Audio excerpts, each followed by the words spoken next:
Cecília. Oi, vou começar a ouvir daqui, para não perder. Muito bem, muito bem. Então, vamos lá.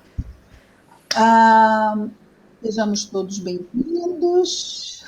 Vamos ver se chegou mais alguém. Patrícia, oi, Patrícia. Patrícia hoje vai poder estar conosco. Muito bem. Ana Vanessa, oi, Ana Vanessa. Vamos começar, então. Nós que estamos na questão 55. Vamos desligar nossos telefones não, microfone. Ana Maria, desliga o microfone, Ana Maria. Sayonara também, obrigada, Sayonara. Muito bem. Nós estamos no capítulo 3, estamos vendo aqui sobre a criação. Vimos sobre formação dos mundos, formação dos seres vivos, povoamento da Terra, Adão, diversidade das raças humanas e hoje vamos ver pluralidade dos mundos. E depois de pluralidade dos mundos, nós temos um texto de 5 páginas de Kardec. Considerações e concordâncias bíblicas referentes à criação. É o item 59. Então, o item 59 não é uma pergunta e resposta. Tá? São considerações aqui. Creio que de Kardec, embora a letra esteja maior, não esteja pequenininha, mas como são considerações, e até porque quando é dos espíritos, ele sempre coloca entre aspas as respostas dos espíritos, não é? E essas considerações vão vir sem aspas. Então vamos lá. Pluralidade dos mundos. Qualquer dúvida ou comentário, fiquem à vontade de ligar os seus microfones e fazer as perguntas ou os comentários. Questão 55. Todos os globos ou planetas que circulam no espaço são habitados? Sim. Resposta dos espíritos. Sim. E o homem da Terra está longe de ser, como supõe, o primeiro em inteligência, em bondade e em perfeição.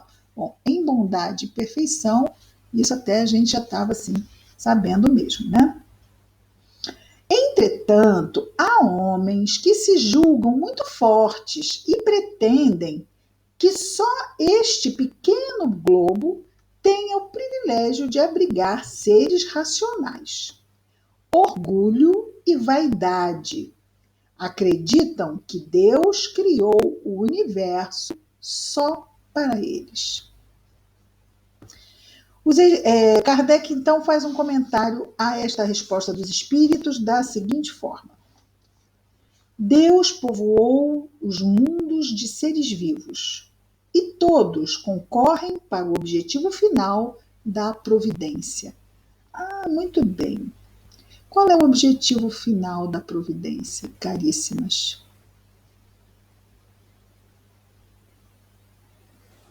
A nossa perfeição. Muito bem, Sayonara. O progresso, não é? É a lei que rege o universo e a criação. O progresso.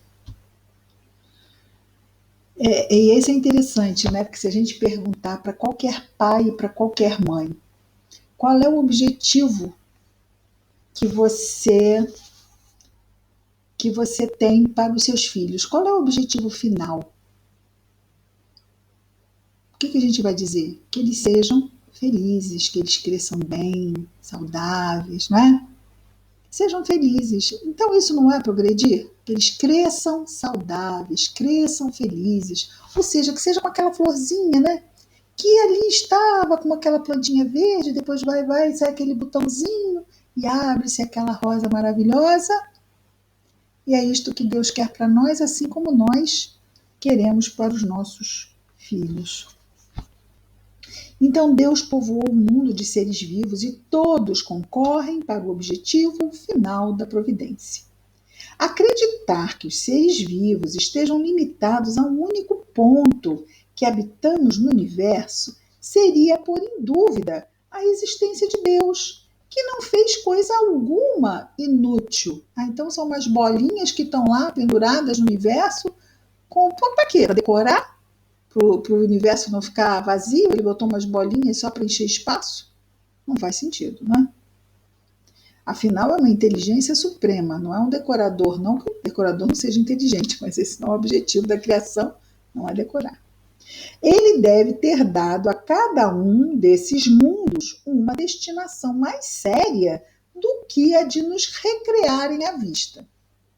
Nada, aliás, nem na posição, nem no volume, nem na constituição física da Terra, pode levar-nos à suposição de que só ela, a Terra, goze do privilégio de ser habitada com exclusão de tantos milhares de mundos semelhantes. Aqui ele usou o termo milhares, que é para a gente não ficar muito confuso, não é? Porque é um pouquinho mais do que milhares, né? São zilhões, né? Zilhões. Não nem cabe em milhões, bilhões, trilhões, não. Bota lá, que a gente até não sabe definir que numeral seria. 56. Tudo bem, gente? 55. Algum comentário, dúvida? Não. A constituição física dos seres. Desculpa, errei aqui na leitura. A constituição física dos diferentes globos é a mesma? A constituição física dos diferentes globos é a mesma? Não. Eles não se assemelham de forma alguma. Bom, apenas assim, levemente, vamos imaginar a própria distância de um planeta do seu Sol, no seu sistema solar, já dá ao planeta características únicas, não é? Quanto mais perto do Sol, mais quente. Quanto mais longe do Sol, mais ou menos quente, mais frio. Quanto mais perto do Sol, mais rápido é o movimento, né, de dar a volta. Quanto mais longe, mais leva, mais demora para ele fazer o movimento de translação, não é isso? Tem rotação e translação. Isso sem contar a própria constituição deles, né? Nós temos, por exemplo, Saturno. Saturno não tem aquele anel de asteroides em volta dele? Nós temos Júpiter, que parece que é um planeta deste tamanho, mas é conhecido como planeta fofão, porque, na verdade, ele não é daquele tamanho. São gases que estão em volta do planeta, que dão aquela aparência de gigante, mas ele não é grande como ele aparenta ser. Então, já mostra também essa constituição, né, de muitos gases ali, que há uma diferença. O que é também interessante destacar é que os seres, quando estão em um determinado mundo, o que acontece com a constituição do perispírito deles? Os perispíritos dos espíritos dos mundos é igual? Todos os perispíritos são iguais? Não, né? Depende da constituição. Eu tenho que ler o lábio, né? Tudo bem. Da constituição do planeta, não é isso? É isso que vocês estão querendo dizer? Estou lendo bem lábio? Legal.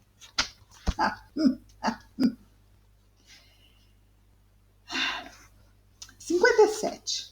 Podemos passar para 57? Cristina, Oi, Cristina, teve uma reportagem acho que foi no Fantástico, que os cientistas descobriram que o planeta que está mais perto do Sol não é o mais quente, é o mais frio.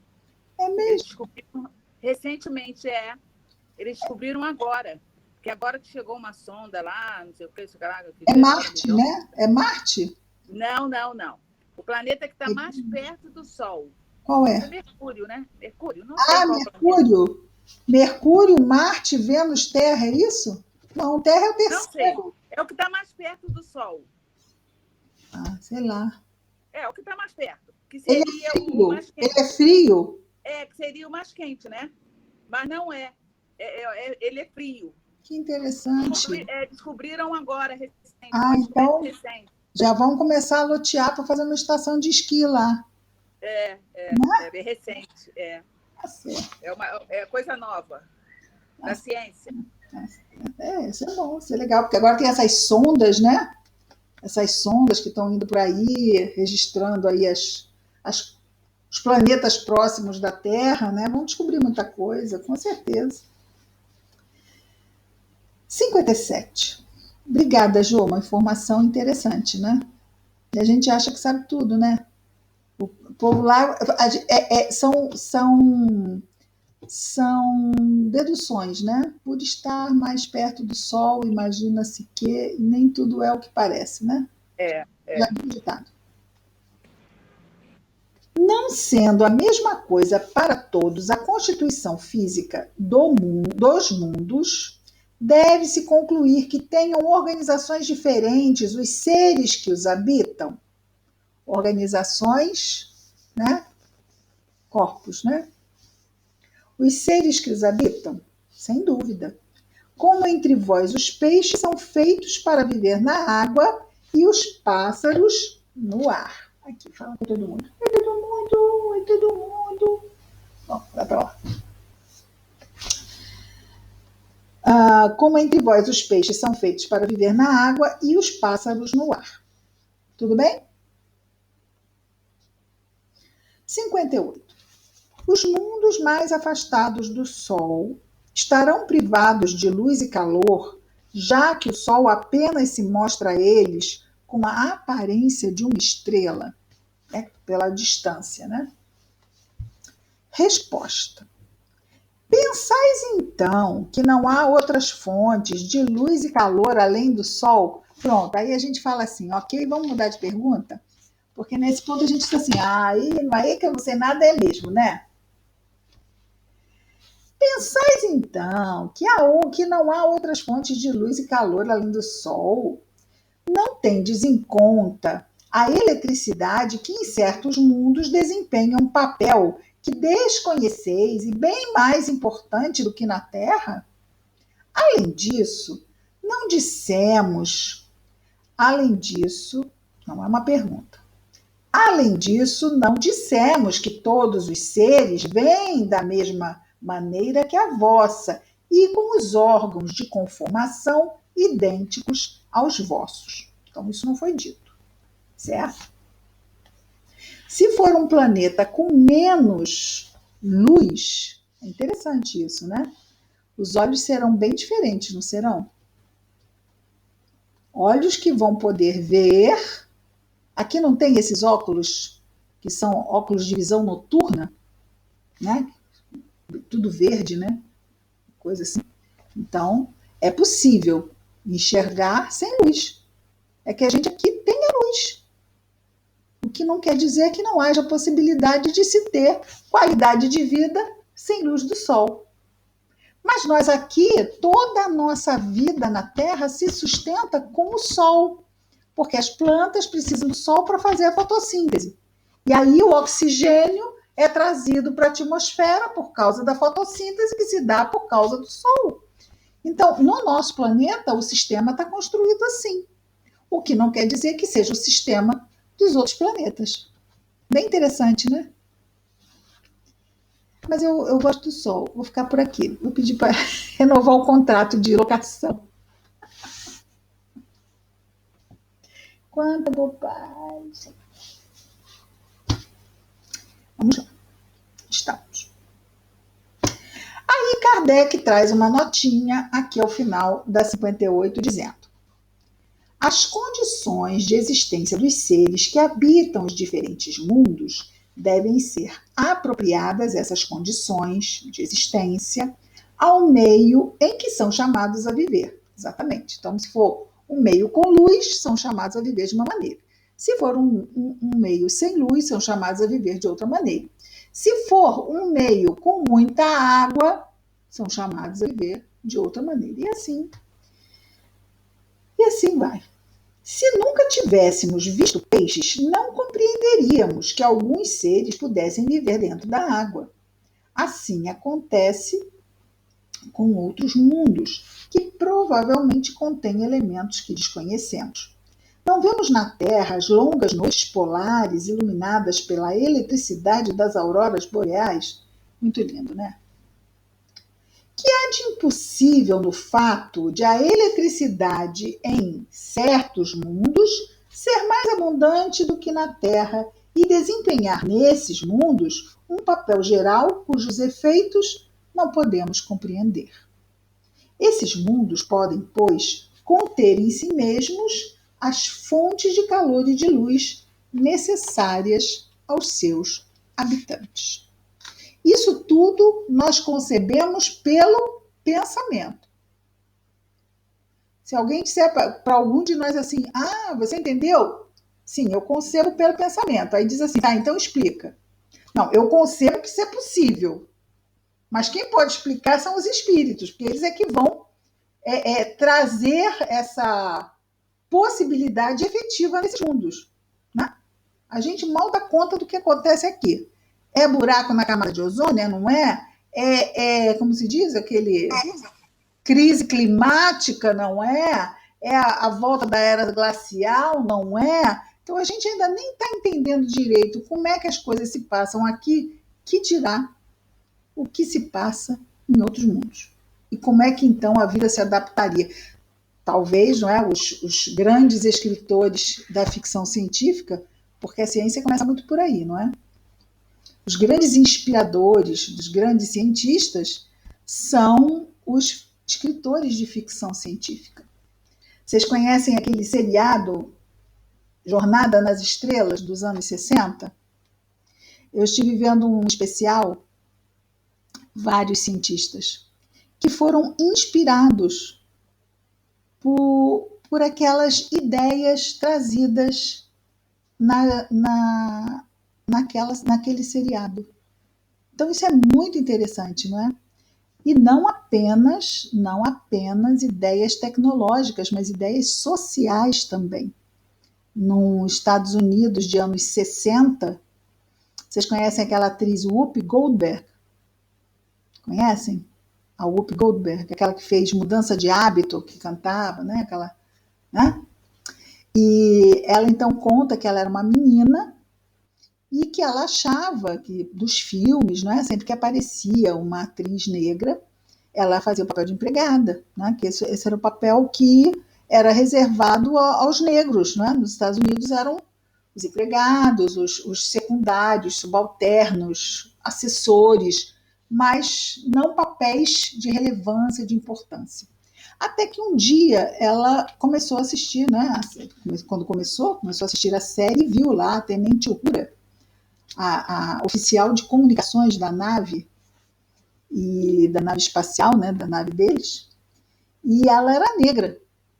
E aí ela vira para a mãe e diz que, mãe, então é possível nós realmente não sermos só empregados. Empregados, assim, no sentido de os domésticos, né, da história.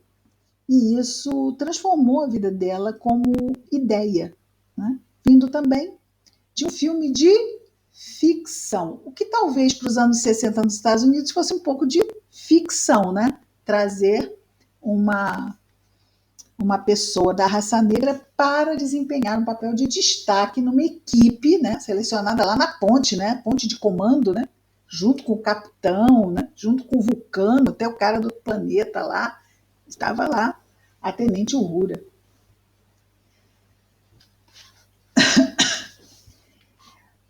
Eu considero que o Gene Roddenberry, o criador de Jornada nas Estrelas, ele não é do planeta Terra. Ele veio para cá só para trazer as ideias de outro planeta.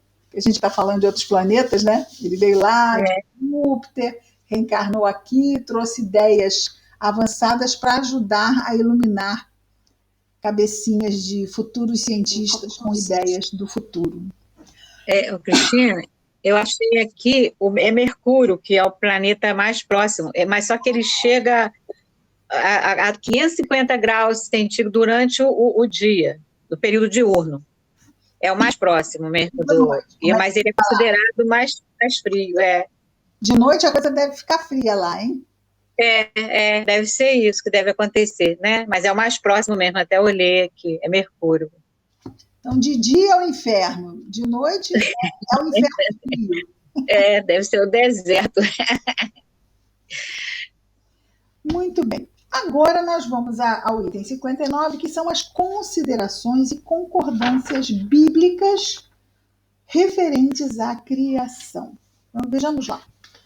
Os povos formaram ideias muito divergentes sobre a criação, de acordo com as luzes que possuíam. Então, cada povo, na história da humanidade, foi tendo a sua ideia própria sobre a criação do mundo, a criação dos seres, né? E essas ideias tinham a ver com as luzes que eles mesmos já traziam em si. Porque nós, quando reencarnamos, já trazemos ideias em nós. Aí a gente cresce, às vezes não está dentro de nenhum contexto que favoreça uma determinada ideia, e quando essa ideia chega até nós, pode dizer assim, puxa, mas eu sempre pensei assim, eu sempre trouxe isso dentro de mim. Né? E alguma coisa realmente que nós trazemos também como bagagem. Então, os povos, né, pessoas reunidas e reencarnadas no mesmo grupo, no mesmo povo, formaram ideias divergentes, ou seja, diferentes sobre a criação de acordo com as luzes que possuíam. Apoiadas na ciência, a razão reconheceu a inverossimilhança de algumas teorias. Ou seja, que reconheceu que essas teorias não faziam sentido. Aqui, os espíritos nos oferecem, confirma a opinião há muito tempo admitida pelos homens mais esclarecidos. A objeção que se pode fazer a essa teoria é a de estar em contradição com o texto dos livros sagrados. A objeção que se pode fazer à teoria que tanto os espíritos trouxeram quanto a ciência é o fato de que diz ou contradiz o que a Bíblia informa. Porque na Bíblia a Terra foi formada como? Quantos dias? 7 dias, né? No 7º foi tanto trabalho que Deus resolveu descansar. Não tinha mais nada para fazer, né? Descansou que nem a Sayonara, já está ali pronta para descansar. Criou, né? Já criou um montão de planetas, né? Trabalhou 6 dias, está chegando o 7º, pois é. Contudo, um exame sério mostrará que essa contradição da ciência e dos espíritos com relação ao que diz a Bíblia é mais aparente do que real e que resulta da interpretação dada ao que muitas vezes só tinha sentido alegórico. Então, lembrando, né? Éden, Adão e Eva. Então, se a gente julgar o Éden como um jardim qualquer, um jardim. E Adão e Eva como sendo uma pessoa, um homem chamado Adão, uma mulher chamada Eva, aí realmente nada tem a ver com o que os espíritos ou a ciência nos trazem. Mas se tanto o jardim, quanto Adão, quanto Eva, quanto a maçã, quanto a cobra forem apenas recursos alegóricos para se contar uma história muito mais antiga, muito mais profunda, muito mais ampla, aí talvez as coisas possam começar a ter pontos, né? Bem mais pontos de contato. A questão do primeiro homem, na pessoa de Adão, como único tronco da humanidade, não é, porque afinal não existia Eva, né? Vamos combinar. Só era Adão mesmo, que estava lá já chateado, porque estava sozinho. Né? Aí foi que Deus ficou meio né? Ficou meio penalizado, disse assim, vamos fazer uma cirurgia, vamos pegar uma costelinha, não é isso? Podia fazer um feijão com a costelinha, mas resolveu fazer uma mulher, né? Foi isso que ele fez. A questão do primeiro homem na pessoa de Adão como único tronco na humanidade não é a única sobre a qual as crenças religiosas tiveram que se modificar. O movimento da Terra apareceu em determinada época de tal modo em oposição com o texto sagrado que não houve gênero de perseguições a que essa teoria não tivesse servido de pretexto. Vamos lembrar de Galileu Galilei, né? porque a igreja afirmava, de acordo, né, com os preceitos bíblicos, que o Sol, né, não era o centro do sistema solar, que o centro do sistema solar era o planeta Terra. E Galileu disse que não, que o centro do sistema solar era o Sol. Aí a igreja, gentilmente, amorosamente, disse: olha, Galileu, não se você voltar para trás, porque senão você vai queimar na fogueira, meu filho, até não sobrar nada. Aí Galileu não pensou muito, né? Pensou, Sol ou eu? Sol ou eu? Aí ele optou por ele mesmo, fez ele muito bem, não foi para a fogueira. O Sol continuou no centro do sistema solar, né? A revelia da vontade da igreja, e depois os demais cientistas vieram trazer, e olha que só apenas no século XX é que a igreja veio considerar que errou com Galileu e fazer uma retratação ao mal feito de séculos atrás. Galileu, acredito que não ficou muito emocionado nem tocado com essa retratação, mas a vida seguiu.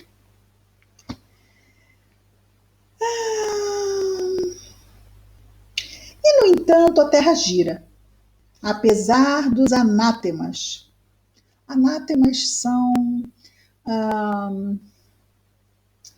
maldições, né? Quando a pessoa, anátema, que desgraça, que coisa, não sei o quê, são anátemas. Apesar dos anátemas, não podendo ninguém hoje contestá-lo sem ofender a própria razão. Então vejamos que um dia também, hoje muitos negam a existência dos espíritos. Isso é coisa do diabo, isso é coisa de Satanás, não tem nada disso, né? Morreu, fica num lugar, todo mundo dormindo, esperando o dia do juízo, não é isso? Saiu disso, é anjo ou é demônio, né? Se falou, ou é o Espírito Santo, ou é o demônio.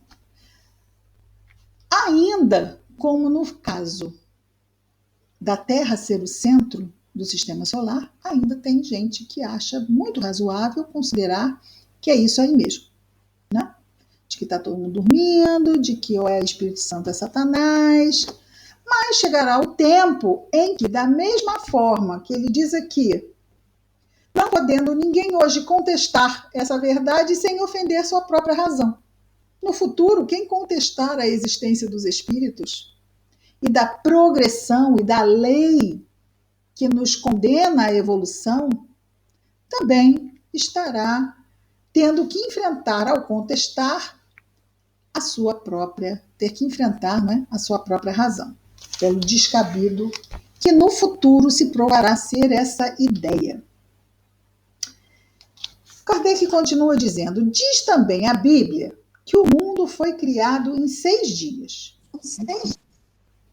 E fixa a época da criação em torno de 4.000 anos antes da era cristã. 4.000 anos antes da era cristã. Então, há 6.000 anos atrás, não existia o homem, certo? Não existia. Adão e Eva, 6.000 anos atrás. Certo, Thelma? É isso mesmo? Fala. Minha filha, não vou ler teu lábio, não. Diga isso aí. É o planeta. O mundo não existia. Nem o mundo, né? Não é Adão, é o mundo. Muito o planeta bem, Terra dona se formou Thelma. recentemente. Corretamente. A época da criação. Não a criação do homem, mas pior. Não, Do mundo todo, de tudo. E fez a luz, né? No início, muito bem, é isso mesmo. Está certíssimo. Era tudo. Não satisfeito, não era só o homem. Antes disso, a Terra não existia. Foi tirada do nada. O texto é formal, diz isso. E eis que a ciência positiva, a ciência inexorável, vem provar o contrário. A formação do globo está escrita em caracteres irrecusáveis no mundo fóssil. 4.000 anos, e os dinossauros foram extintos há 65 milhões de anos atrás. Quer dizer, um pouquinho só antes de 6.000 anos. 65, não mil. Milhões. Ana Maria, 65 milhões de anos atrás, Ana Maria. A gente não tinha nascido ainda, hein, Ana Maria? Eu ainda não tinha nascido. Olha que eu já tenho idade, mas ainda não tinha nascido. Estava quase. A formação do globo está escrita em caracteres irrecusáveis no mundo fóssil e está provado que os 6 dias da criação indicam outros tantos períodos, cada um talvez de muitas centenas de milhares de anos. Isso não é um sistema, uma doutrina, uma opinião isolada. É um fato tão seguro como o do movimento da Terra e que a teologia não pode negar-se de admitir. Então, a teologia, o estudo, não é, religioso de Deus, não pode negar que existe um movimento de rotação da Terra sobre ela mesma e de translação da Terra ao redor do Sol. Prova, vou voltar aqui, é um fato tão seguro quanto o movimento da Terra e que a teologia não pode negar-se a admitir. Prova evidente do erro, a que se está sujeito a cair quando se tomam ao pé da letra as expressões de uma linguagem quase sempre figurada. Dever-se-á por isso concluir que a Bíblia é um erro? Não, mas que os homens se equivocaram ao interpretá-la. Escavando os arquivos da Terra, a ciência descobriu a ordem em que os diferentes seres vivos apareceram na sua superfície. E essa ordem está de acordo com a indicada na Gênese, com a diferença de que esta obra, em vez de ter saído milagrosamente das mãos de Deus, em algumas horas realizou-se sempre pela sua vontade, mas segundo as leis das forças da natureza, que são leis de Deus. Onde é essa Gênese? É o livro, a Gênese da codificação kardeciana? Por que não é a Gênese da codificação kardeciana?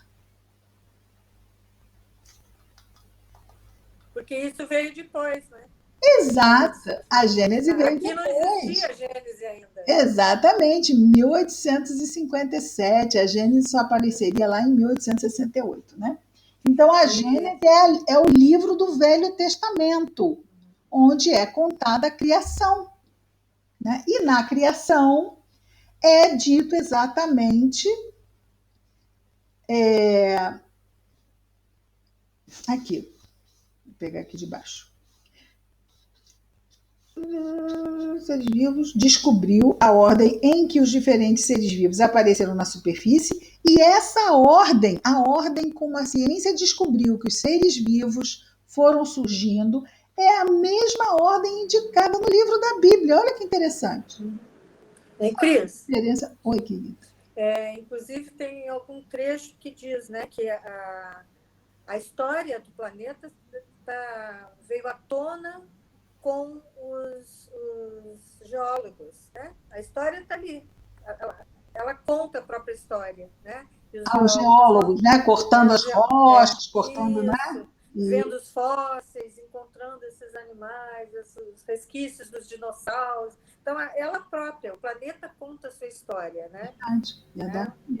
Verdade. Então, essa obra da Gênese, em vez de ter saído milagrosamente, não. Essa obra é a obra da natureza, né? Exatamente. Não se realizou em algumas horas, em vez de ter saído das mãos de Deus em algumas horas, realizou-se sempre pela sua vontade, mas segundo as leis das forças da natureza, que são suas leis de qualquer forma, em alguns milhões de anos. Deus se tornou, por isso, menor e menos poderoso? Sua obra ficou menos sublime por não ter o prestígio da instantaneidade? Evidentemente não. Seria preciso fazer da divindade uma ideia bem mesquinha para não se reconhecer a sua onipotência nas leis eternas que estabeleceu para reger os mundos. Não vamos esquecer que os mundos é a criação, não é? É a criação das formas.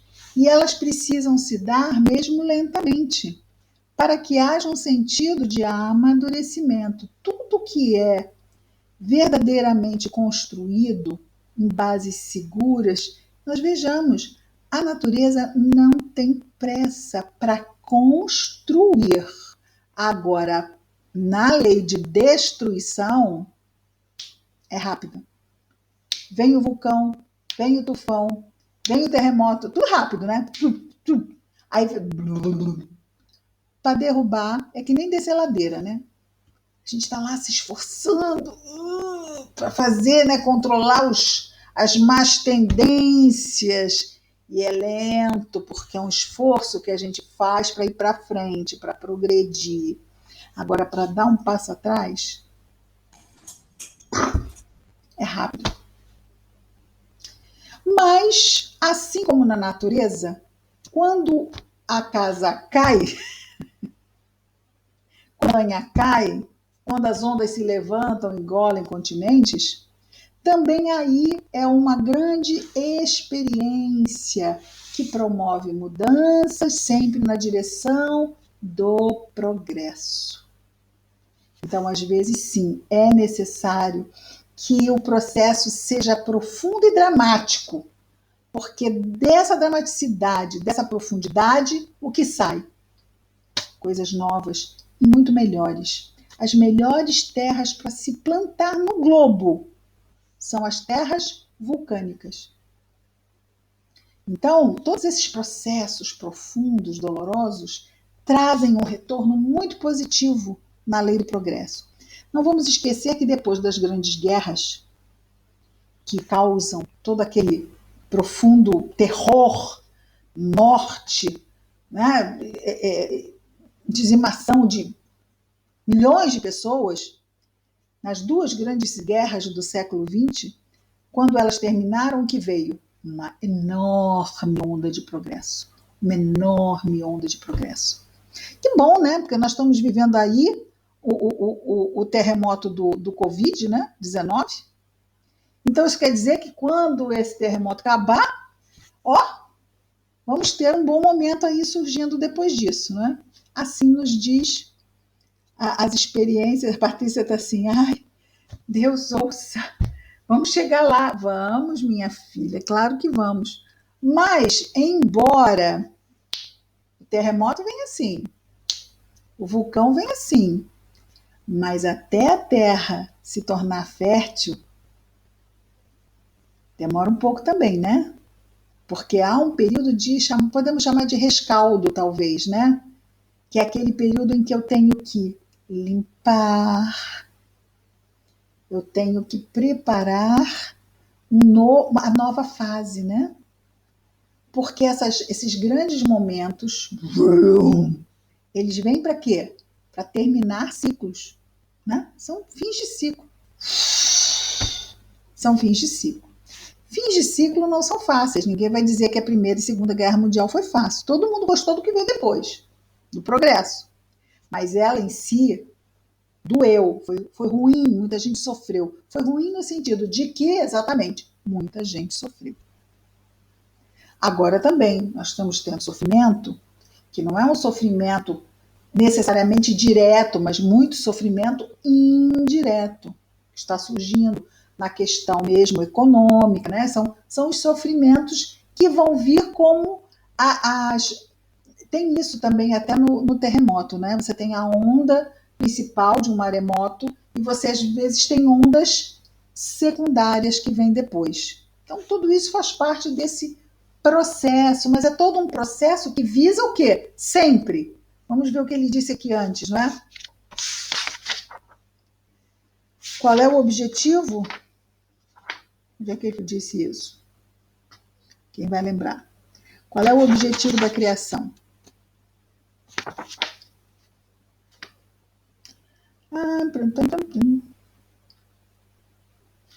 Vocês lembram onde é que está isso? Na primeira pergunta, não é? Foi na primeira? Foi na 55? Foi o objetivo final da providência. Foi no comentário do Kardec, não foi? Do Kardec. Olha como eu estou íntima do codificador. Super amiga. De Kardec. Deus povoou o mundo de seres vivos e todos concorrem para o objetivo final da providência divina, que é o progresso. Sendo o progresso o objetivo final da providência divina, ora. Se nós estamos passando, neste momento no planeta Terra, o que nós estamos passando, o que quer a providência divina com isto? Olha, uma cacatua. É cacatua? Parece uma cacatua mirim, né? Que ela é pequenininha, né? É um... Calopsita. Nossa, é uma calopsita gigante. Pequenininha. Ela também estava voando aqui, meu marido foi dar comida. Desculpa, ela também ela quis participar também. Se ela encontrar com meu gato, não vai ser um encontro feliz. Não vai ser um encontro feliz. Mas, então, nós estamos vivendo um processo que visa o progresso, mas que é um processo que visa um progresso de uma forma mais profunda. Ele está ali limpando situações mais profundas da civilização, que nós não temos ainda ideia do que seja, mas a providência tem. Porque essa onda que nós estamos vendo ainda vamos dizer assim, tem a questão do vírus em si, mas é como dissemos antes, o vírus é só algo que está sendo usado para algo acontecer. Não sei a visão de vocês, mas para mim parece... É a ponta do iceberg, né? É tipo assim, eu preciso fazer com que as mudanças ocorram. Como é que eu faço? Pego o vírus e começo. Então, existe um movimento que é interessante, porque os homens acham que estão fazendo, não é engraçado? Os homens acham que estão à frente, estão controlando tudo. Um acha que fabrica o vírus, o outro acha que luta contra. Teve um filme antigo, um filme dos anos 60, que era muito comum se fazer filmes sobre mitologia, né? Os argonautas, e com aqueles efeitos especiais tosquíssimos dos anos 60. Mas tem uma cena que eu acho muito interessante, que é no Olimpo, existia uma arena maquete, e em volta haviam os heróis na Terra, e as feras e os desafios. E aí vinha Zeus, o pai dos deuses, né? Ele vinha para essa maquete, ele tirava um herói, botava no meio da arena, pegava uma fera, uma besta, um animal mitológico, e botava no meio da arena. Quando isso acontecia, porque eles eram como estatuazinhas ali, né? Quando ele botava no meio da arena, eles ganhavam vida, e aí eles ganhavam vida na vida real, eles se encontravam, as coisas aconteciam. Aquela arena era o palco onde Zeus montava o que deveria acontecer na Terra. Isso é muito interessante. Então ele tinha um propósito. E para esse propósito ele movimentava um herói, quer dizer, um fator que iria proteger e fomentar o progresso, e um fator desagregador que ia mobilizar a ação do herói. Porque não é assim que as coisas acontecem? Nós nos movemos porque existem problemas que fazem com que nós nos movamos. Se tudo tivesse bom para a gente, Patrícia, você ia sair para trabalhar? Com milhões na sua conta, sem dívidas, sem preocupações, todo mundo com saúde, bem feliz? Provavelmente você diria assim, bem aqui, vou comprar na internet, nem vou lá comprar, vou mandar trazer, né? Então, resolvi a sua vida ali. Ou então ia fazer o que te aprovesse, mas o que nos faz sair para enfrentarmos as lutas que nós viemos enfrentar nesta vida, que são lutas desafiadoras, não é? São exatamente aqueles seres mitológicos, as nossas gatilhos desafiadores que nos chegam e a gente diz, e agora? Como que eu vou sair fazer para conseguir resolver isso, para sair dessa? Aí a gente mobiliza o herói. Porque às vezes também O, o monstro mitológico está dentro de nós, né? Aí a gente mobiliza o herói, que faz com que as coisas aconteçam tanto nesse nosso micromundo quanto no macromundo. E as coisas vão caminhando na direção que a providência divina quer que caminhe. Mas tudo bem, a gente tem livre-arbítrio, tá? Eu acho que ele gosta de fazer a gente pensar que tem. O que vocês acham? Porque, olha só, a gente está condenado a ser perfeito. Então, que livre-arbítrio é esse? Olha, faça o que você quiser, no final você vai ser perfeito. Pô, mas eu pensei que eu podia errar. Não, você pode errar, mas olha, no final você vai ser perfeito. Assim, mas então como é que é? Eu tenho liberdade? Eu não tenho. Eu não quero ser perfeito, não. Essa liberdade você não tem. Então, uma liberdade até a página 2, tá? Porque, no fundo, né? A gente só pode decidir, e decidir mesmo, é quanto tempo a gente vai levar para o fim fatal, que é ser perfeito. Mas dele a gente não foge. Mas a gente tem livre-arbítrio, tá? Que bom. Vamos continuar.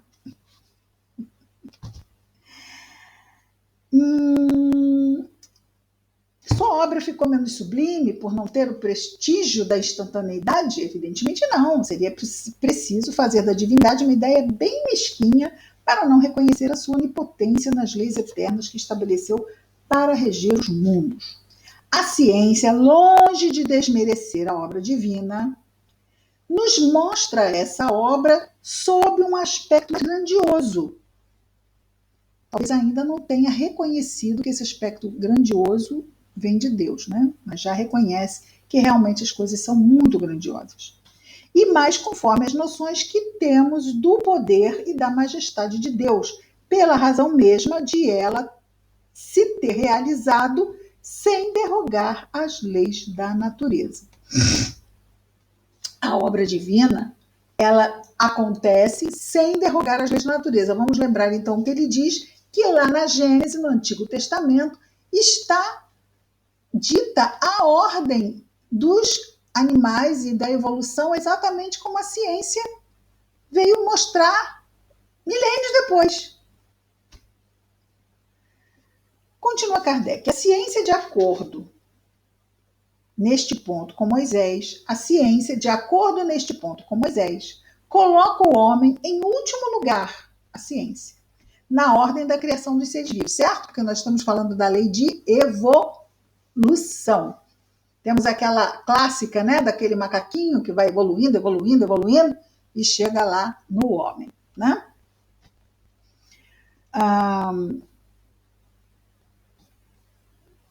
Moisés, porém, estabelece como sendo o do dilúvio universal o ano 1654 da formação do mundo.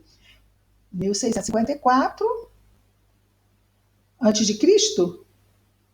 Enquanto a geologia nos mostra o grande cataclismo, 1654, sim, antes de Cristo, tá? Esse 1654 é antes de Cristo. Enquanto a geologia, claro que é antes, não pode ser depois, já aqui. Só eu mesmo falar isso. Enquanto a geologia nos mostra o grande cataclismo como... É só um instantinho. Calma.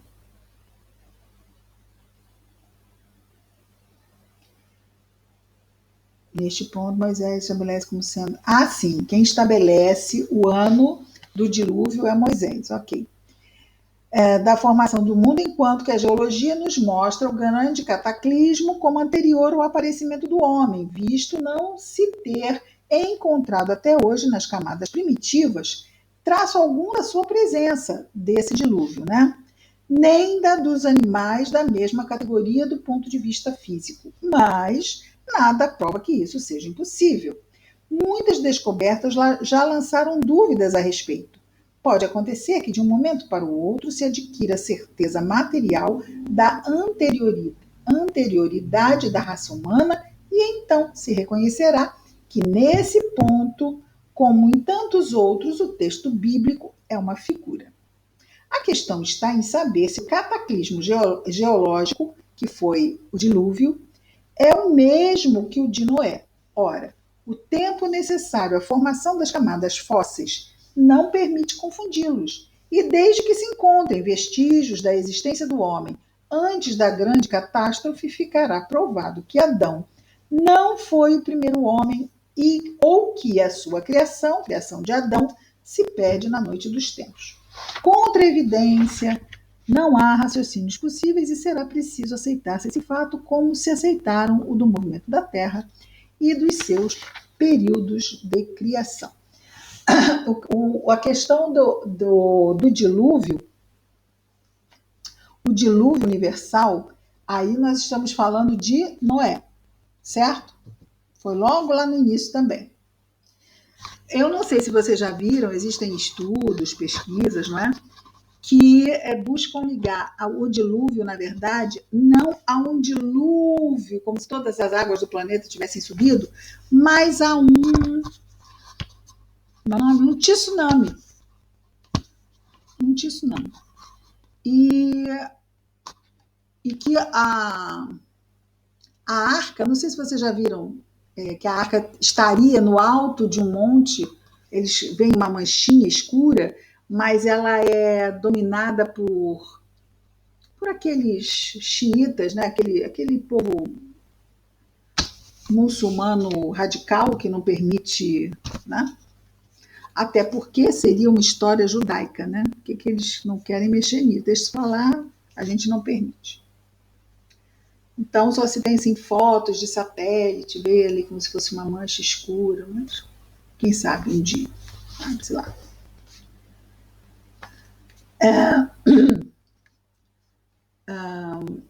A tradição oral, não vamos esquecer que nesse tempo havia tradição oral, né? Os povos primeiros, a tradição era oral. Vamos imaginar lá depois de Noé. Ninguém escreveu a história, né? Um foi passando para um, que foi passando para o outro, que foi passando para um, que foi passando para o outro, que foi passando para um. E assim vão ficando as histórias sendo contadas, onde nascem os mitos, as lendas, não é? Nessas histórias de tradição oral. E como era realmente a primeira versão da história, a gente não sabe. Mas a história vai ter sempre um fundo de verdade, né? Aquele fundo lá, mas às vezes vai ficando muito revestida de símbolos, muito simbólica. Daí são sempre referências, a gente sabe que são referências, e no livro A Caminho da Luz, Emmanuel fala muito, nos traz muito sobre essa questão da história do planeta contada pelos espíritos, né? E A Caminho da Luz nos dá exatamente essa visão de progresso, a caminho da luz, né? Um movimento de progresso, que o progresso é assim mesmo, né? Nós estamos a caminho da luz e a caminho do final do estudo. Mas vamos chegar ao final desse parágrafo. Seria preciso fazer da divindade da mesquinha. Já vimos a ciência longe de mentir, também já vimos. Também já vimos isso. Também já vimos isso. E chegamos até aqui. É isso? Contra a evidência não há raciocínios possíveis e será preciso aceitar-se esse fato como se aceitaram o do movimento da Terra e os 6 períodos da criação. Adão foi o primeiro homem? Não. Até já falamos aqui. Se fosse assim, Caim casou com quem? Né? Matou Abel, foi embora, encontrou lá, casou, deu até nome, a mulher dele tem nome lá, né? Depois teve filhos. Muito estranho. Vamos parar aqui a existência do homem antes do dilúvio?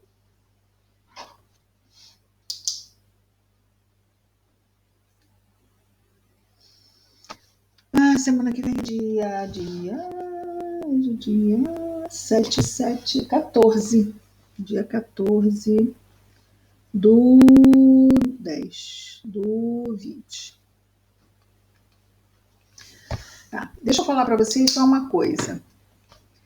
A partir desta semana, os programas só serão postados no sábado. Então, o programa de hoje só vai ser postado no nosso canal lá do Grupo de Estudo Videira, no sábado, ok?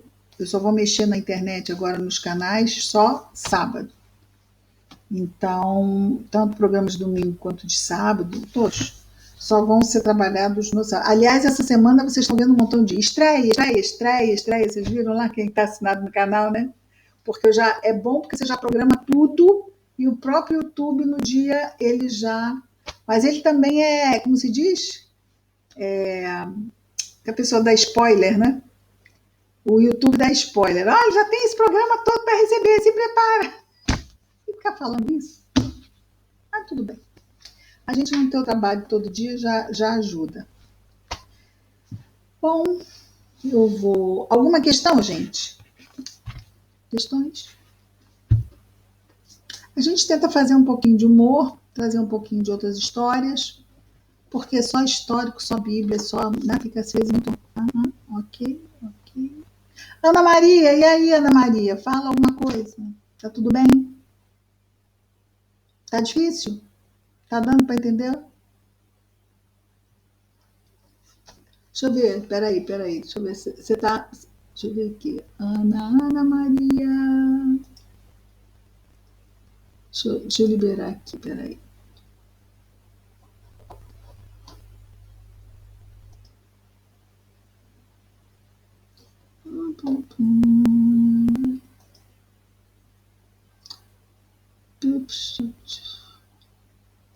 Eu queria liberar seu microfone, Ana Maria. Eu não estou conseguindo liberar seu microfone.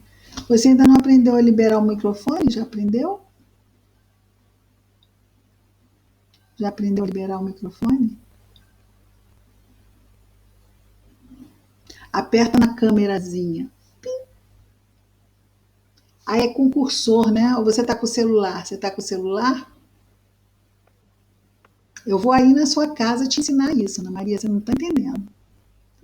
Eu estou nervosa já, Ana Maria. Você precisa aprender a mexer nisso aí, Ana Maria. Não quer?